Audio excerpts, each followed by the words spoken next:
नमस्कार, मैं सुखवीर बादू आज की ऑनलाइन क्लास में आपका हार्दिक स्वागत करता हूं।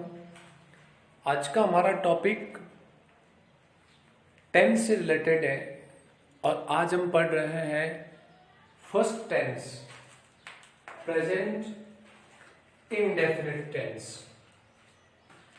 Dear students, as we know present indefinite tense जो है हमारे तीनों टेंसेस का फर्स्ट टेंस जो है प्रेजेंट टेंस, उसका फर्स्ट पार्ट है। डिवीजन जो है मैंने आपको बता रखे हैं पहले से, प्रेजेंट टेंस, पास्ट टेंस और फ्यूचर टेंस, और ईच टेंस कंटेन्स 4 पार्ट्स। प्रत्येक टेंस के 4 पार्ट्स होते हैं। कौन कौन से? सिंपल या indefinite tense, continuous tense, perfect tense और perfect continuous tense. Dear students, आज हम पढ़ रहे हैं present indefinite tense. Present indefinite tense में सबसे पहले तो हम पढ़ेंगे रिकॉग्नाइजेशन, मतलब पहचान। 2 तरीके की पहचान हम पढ़ते हैं, एक तो हिंदी पहचान और दूसरी इंग्लिश पहचान। हिंदी पहचान में हम पढ़ते हैं कि हिंदी वाक्यों के पीछे ता है, ती है, ते है, होता है, होती है, होते हैं, गा, गे, गी, रहा है, रही है, रहे हैं। इस प्रकार के अगर लेटर्स आए तो वो प्रेजेंट सिंपल टेंस माना जाता है। ये दोनों अपवाद है, मोस्टली प्रेजेंट सिंपल टेंस में नहीं यूज किए जाते, लेकिन बहुत सारे ऐसे वाक्य भी हैं जिनको हम सेपरेट चैप्टर में पढ़ेंगे, जैसे कंडीशनल सेंटेंस है, जैसे टाइम क्लोज है, जैसे वो सारी वर्ब्स जिनको हम प्रेजेंट कॉन्टिन्यूअस टेंस में यूज नहीं करते हैं। जैसे फॉर एग्जांपल मैं आपसे ये कहता हूं कि मैं तुम्हें देख रहा हूं, तब हम इंग्लिश में इस प्रकार के वाक्य को आई सी यू से बनाते हैं। तो हिंदी वाक्य के पीछे भले ही इन जनरल सेंस रहा है, रही है, रहे हैं आ रहा हो, लेकिन कुछ वर्ब्स जो हमारी senses based, perception based verbs जो होती है, उनको हम प्रेजेंट कंटिन्यूअस टेंस में नहीं बनाते हैं। भले ही हिंदी वाक्य में रहा हो, रही, रहे इत्यादि आता है, लेकिन उसको हम ट्रांसलेट प्रेजेंट सिंपल टेंस में ही करते हैं। तो ये आपको आगे, इनको थोड़ा हम सेपरेटली पढ़ेंगे। फिर बात आती है इंग्लिश पहचान की। तो इंग्लिश पहचान में पहली चीज जो हम देखते हैं वो है सेंटेंस स्ट्रक्चर।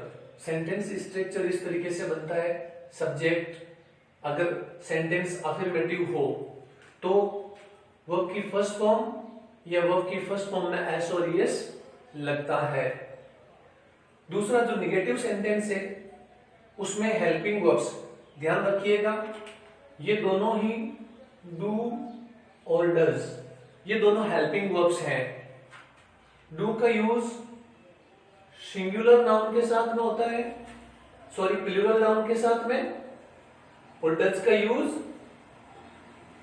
सिंगुलर नाउन के साथ किया जाता है। और इनके बाद में हमेशा वर्ब की फर्स्ट फॉर्म ही आएगी, फर्स्ट फॉर्म के साथ में सॉरी यस नेगेटिव सेंटेंस में नहीं लगता है। तीसरा है आपका इंट्रोगेटिव सेंटेंस स्ट्रक्चर, जिसमें आप हेल्पिंग वर्ब को बाहर रखते हो, सेंटेंस के शुरुआत में रखते हो, उसके बाद में सब्जेक्ट आता है, फिर आपका वर्ब की फर्स्ट फॉर्म आती है, फिर ऑब्जेक्ट आता है, लास्ट में क्वेश्चन मार्क हम यूज करते हैं। तो इंट्रोगेटिव सेंटेंस हो गया। एक पहचान आपकी यह है। अब एक इंपॉर्टेंट चीज है कि किसी भी वाक्य में वर्ब की फर्स्ट फॉर्म या वर्ब की फर्स्ट फॉर्म के साथ एस और ईएस हम कब यूज करेंगे, इसका एक स्क्रीनशॉट ले लीजिए। इसके बाद में हम इस चीज को एक्सप्लेन करते हैं।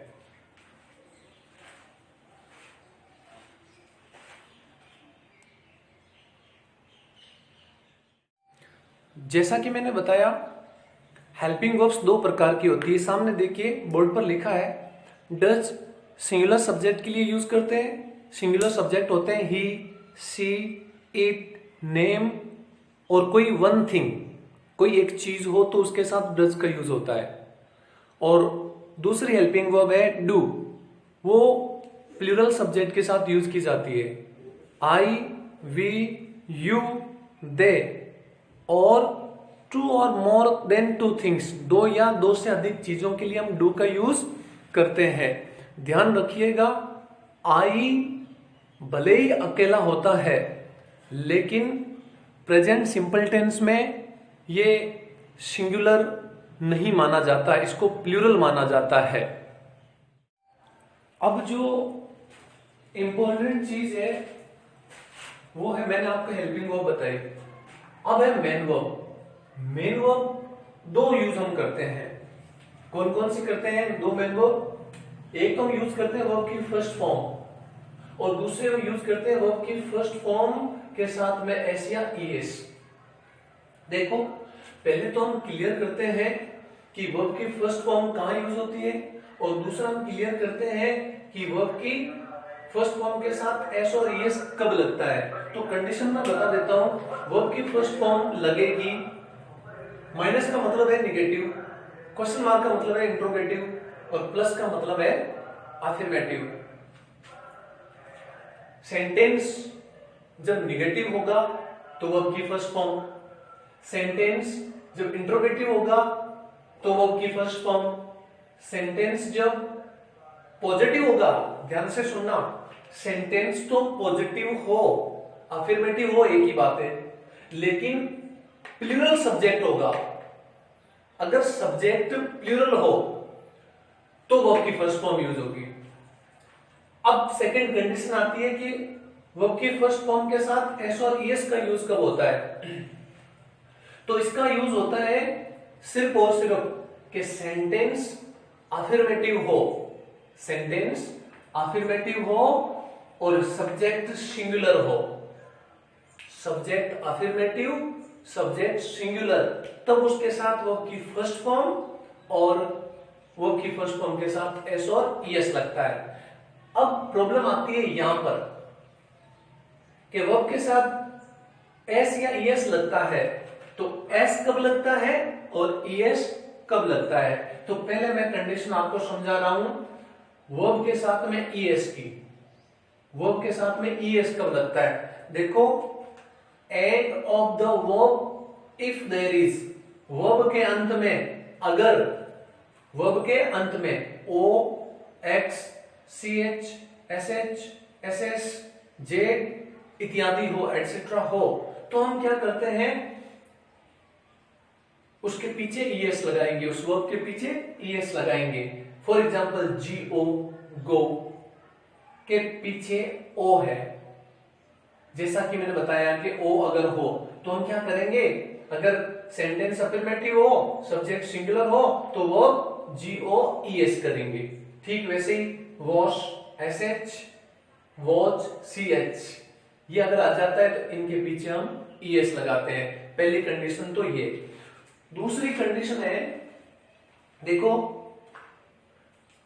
एक आता है वर्ब के अंत में वोवल प्लस वाई हो, ये कंडीशन है वर्ब के अंत की, वर्ब के अंत में वोवल प्लस वाई हो तो एस लगेगा। वर्ब के अंत में वोवल प्लस वाई हो तो एस लगेगा।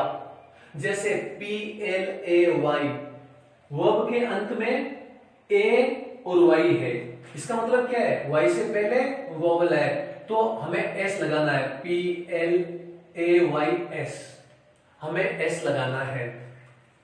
लेकिन अगर कंडीशन बदल जाए मतलब कंडीशन ये हो जाए कि वर्ब के अंत में कॉन्सोनेंट प्लस वाई हो, वर्ब के अंत में कॉन्सोनेंट प्लस वाई हो, तो और सिचुएशन हो ये सेंटेंस अफर्मेटिव और सब्जेक्ट सिंगुलर हो, तो हम क्या करेंगे कि वर्ब के अंत में जो वाई है उसको तो आई में बदलते हैं और उसके साथ हम ईएस लगा देते हैं। फॉर एग्जांपल देखिए क्राई, CRY, तो वर्ब के अंत में वाई और वाई से पहले कॉन्सोनेंट है, तो CRY बदल गया आई में और ईएस हमने मन से लगा दिया। ठीक वैसे ड्राई, DRY, ड्राई, ड्राई में देखिए क्या है वाई और आर, तो DR तो हो ही गया, वाई को बदल दिया आई में और ईएस हमने मन से लगा दिया। तो इस प्रकार हम एस और ईएस का यूज करते हैं। मैं बता देता हूं आपको, कंफ्यूज नहीं होना चाहिए, कंफ्यूजन किसी प्रकार का। ए, ई, आई, ओ और यू, ये तो है वोवल्स। जो हमारा इंग्लिश अल्फाबेट है, English alphabet contains 26 letters, then are 5 vowels and remaining 21 are consonants। तो अगर यह वोवल हो, इनमें से कोई भी हो तो एस लगेगा, और अगर यहां पर इनमें से कोई भी ना हो मतलब कोई कॉन्सोनेंट हो तो वाई को आई करते हैं और ईएस लगाते हैं। इसका एक स्क्रीनशॉट लो।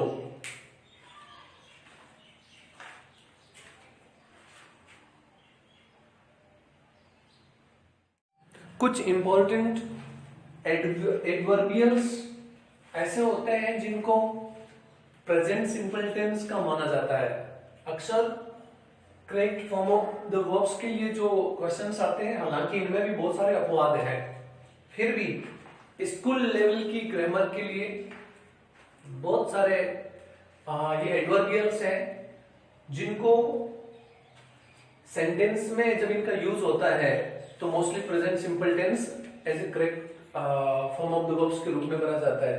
देखिए generally, occasionally, usually, sometimes, daily, always, often, in the morning, in the evening, on Sundays, on Mondays, etc.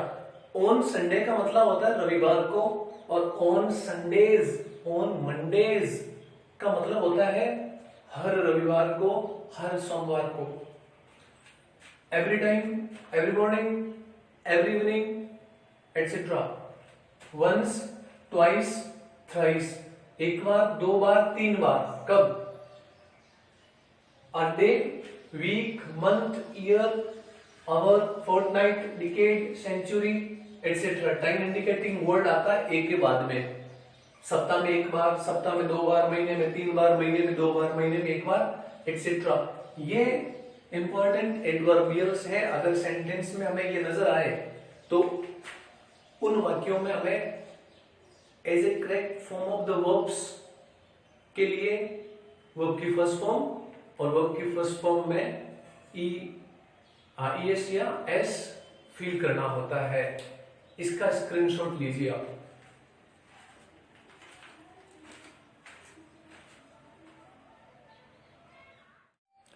अब हम कुछ एग्जांपल देखते हैं। देखिए अगर हिंदी पहचान की बात करें तो हमारे पास में सेंटेंस है हम खेलते हैं। क्या आया हुआ है? We play full stop. वो पढ़ती है सी रीड्स और स्टडीज। देखो यहां पर एस लगाया है और यहां पर मैंने ईएस लगाया है। क्यों? यहां तो सिंपल एस लगाना ही था क्योंकि ईएस की कंडीशन नहीं है, लेकिन यहां पर स्टेडी था तो कॉन्सोनेंट था ना, इसलिए डी और वाई को आई में बदल दिया, ईएस लगा दिया। आम मीठा होता है, मैंगो इज स्वीट। ये इज जो है ये भी वर्ब की फर्स्ट फॉर्म के रूप में ही यूज किया जाता है। जब तक इसके साथ आईएनजी फॉर्म यूज नहीं होगा। जब is, am, are, was, were single use होते हैं, is, am, are single use होंगे तो ये प्रेजेंट फॉर्म में यूज किए जाएंगे। इसकी पास्ट फॉर्म वॉज, वर, और इसकी जो थर्ड फॉर्म होती है, सेकंड फॉर्म वॉज, वर, और जो थर्ड फॉर्म होती है वो बीन होती है। सो होता है मैं सोच रहा हूं तो I think, not I am thinking, I think. और correct form of the verbs के लिए हम सेंटेंस देखते हैं। सी, देखिए या इन द मॉर्निंग आया हुआ है जो हमें बताता है कि प्रेजेंट सिचुएशन है, और यहाँ जियो, गो, वो हमें भरनी है। तो देखो, और sentence affirmative, subject singular, SOS लगेगा, जी के साथ ओ है तो गो जाएगा। विराट हर जगह play well in every match, Virat her match में अच्छा खेलता है, यहां पर भी प्रेजेंट सिचुएशन है तो प्ले है पी एल ए वाई और एस। ही ड्रिंक, सॉरी वॉच नहीं है, वाटर है, वाटर, यहां वाटर आएगा, वॉच नहीं, ड्रिंक वाटर। तो he drink water once an hour, एक घंटे में वो, घंटे में एक बार वो पानी पीता है, तो ही ड्रिंक्स आएगा क्योंकि सब्जेक्ट अफर्मेटिव सिंगुलर और सेंटेंस जो है अफर्मेटिव है। Arpita generally talk to me, अब देखो जनरली प्रेजेंट सिंपल की एडवर्ब हो गई टॉक, तो क्या हो जाएगा टॉक्स। इस प्रकार हम correct form of the verbs भरते हैं। आप इसका स्क्रीनशॉट लें। इससे पहले मैं आपसे फिर अनुरोध करूंगा, बहुत सारे बच्चे इस वीडियोस को देख रहे हैं लेकिन अभी सारे बच्चों ने मेरे चैनल को सब्सक्राइब नहीं किया है, तो आपको मैं फिर याद दिला दूं, अगर आप सब्सक्राइब कर लेंगे तो वीडियो फटाक से आपके पास में पहुंच जाएगा। जैसे मैं वीडियो अपलोड करूंगा यूट्यूब पर, मेरे अपलोड करते ही आपको इंतजार करने की जरूरत नहीं होगी, सीधा आपके पास में वो पहुंचेगा, आपके पास मैसेज पहुंच जाएगा। सो सबसे पहले मेरे YouTube चैनल को आप सब्सक्राइब कर लीजिए और बेल आइकन को दबा लीजिए ताकि एट द अर्लीस्ट सबसे पहले वीडियो आपके पास में पहुंचेगा। Thank you very much.